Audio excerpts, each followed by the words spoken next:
dear brother.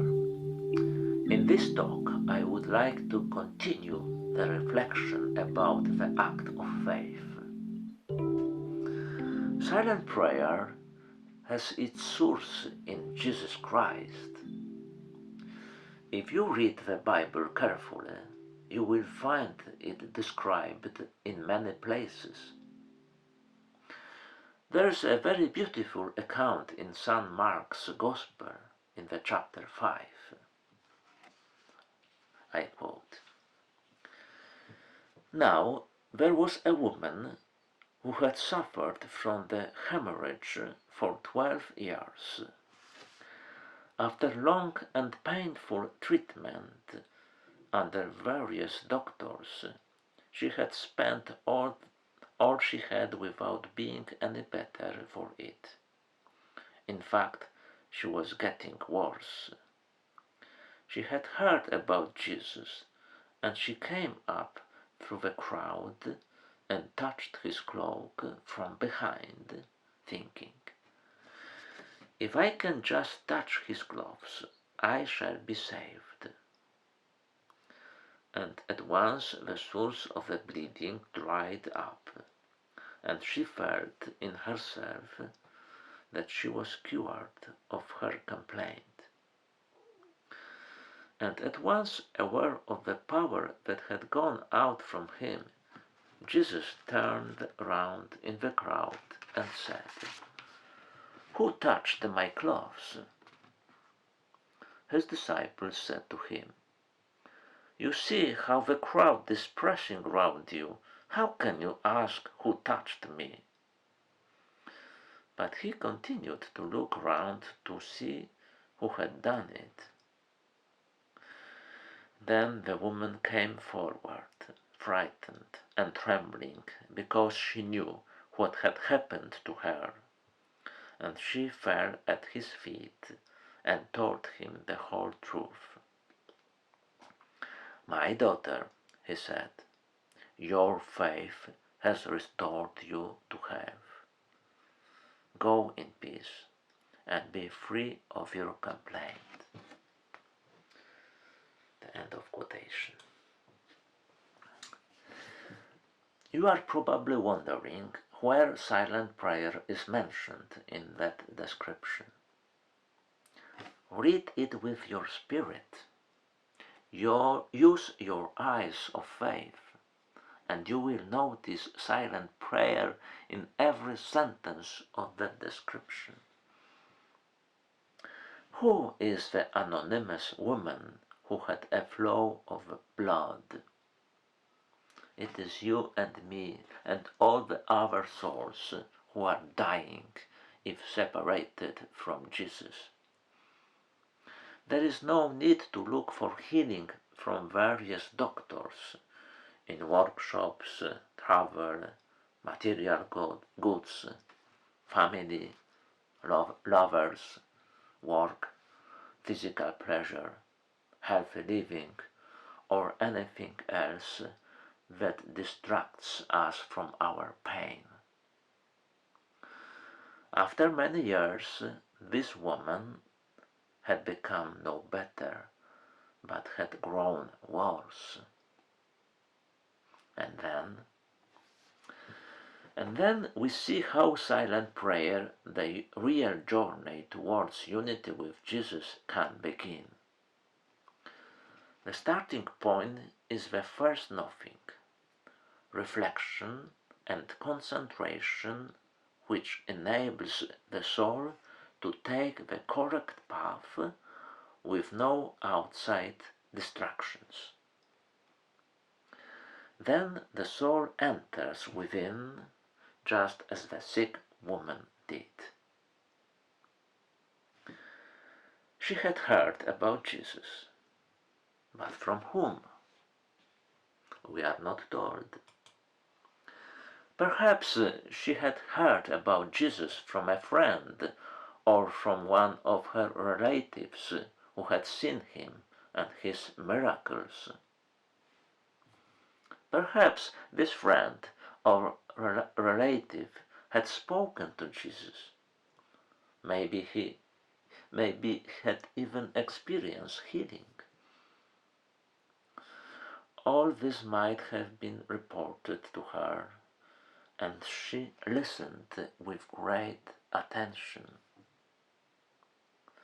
How can we find the meaning here? This is the second nothing, where the soul reads or hears about Jesus. Here, the soul finds out about him, learns about him from someone's witness. And what happened next?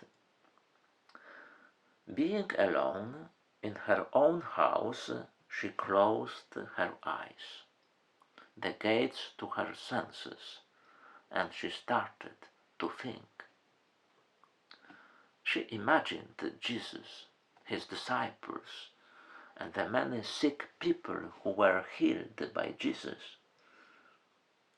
She imagined the background to the events which took place on the banks of the Galilean lake.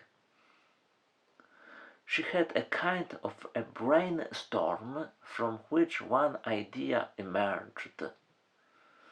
At first, this idea did not trouble her, but soon it became very persistent and almost irrational.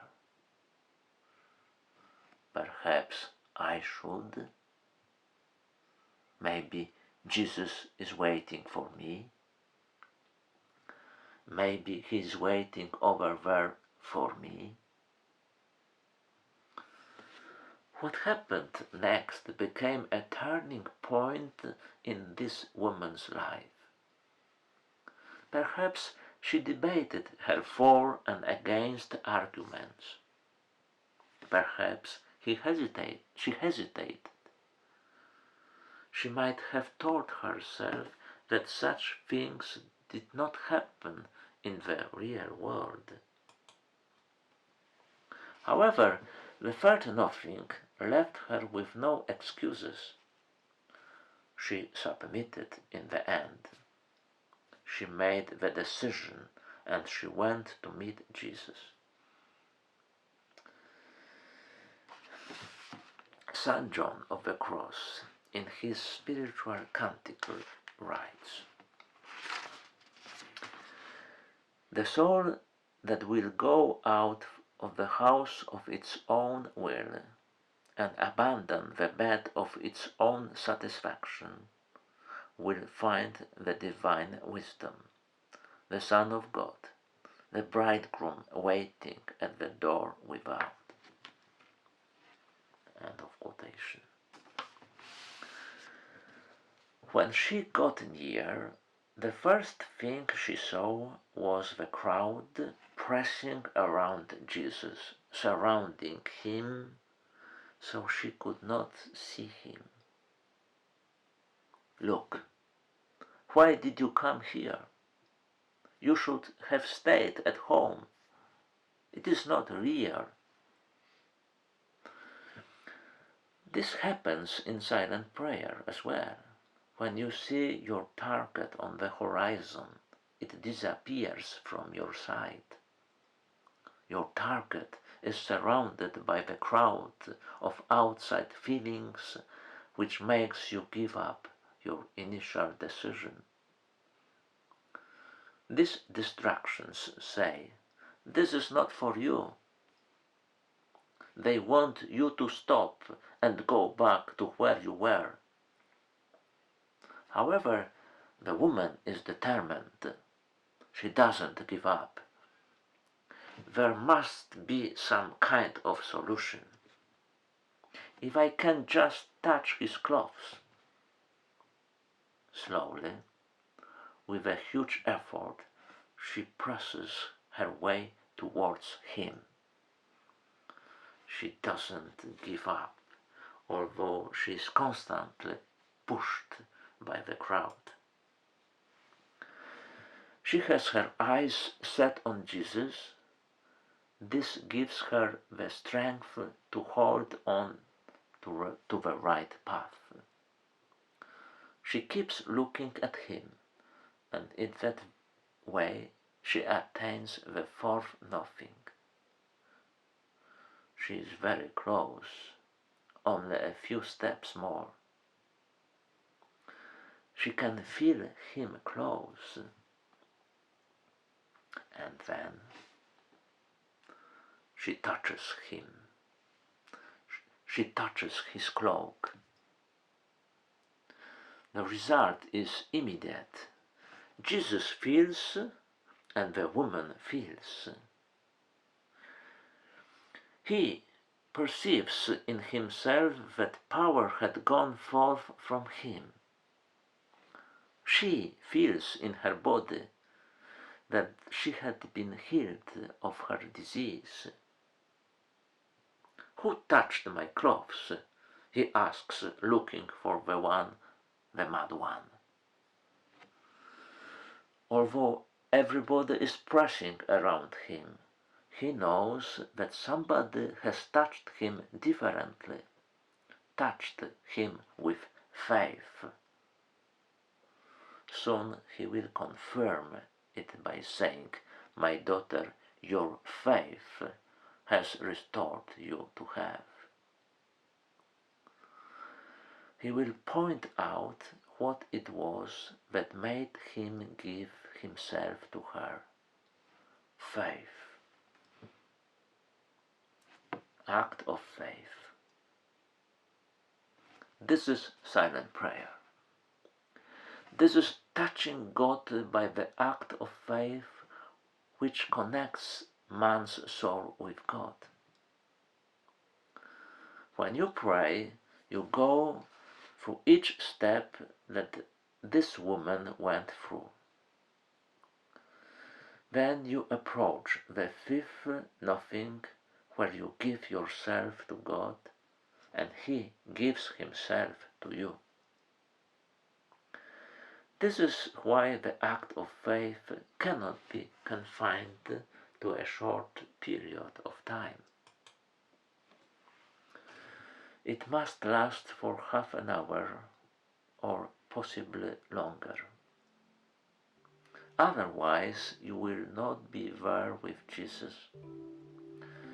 You will have stopped halfway along your journey and gone back home, not even knowing what you have lost. And now, let's go together to Jesus.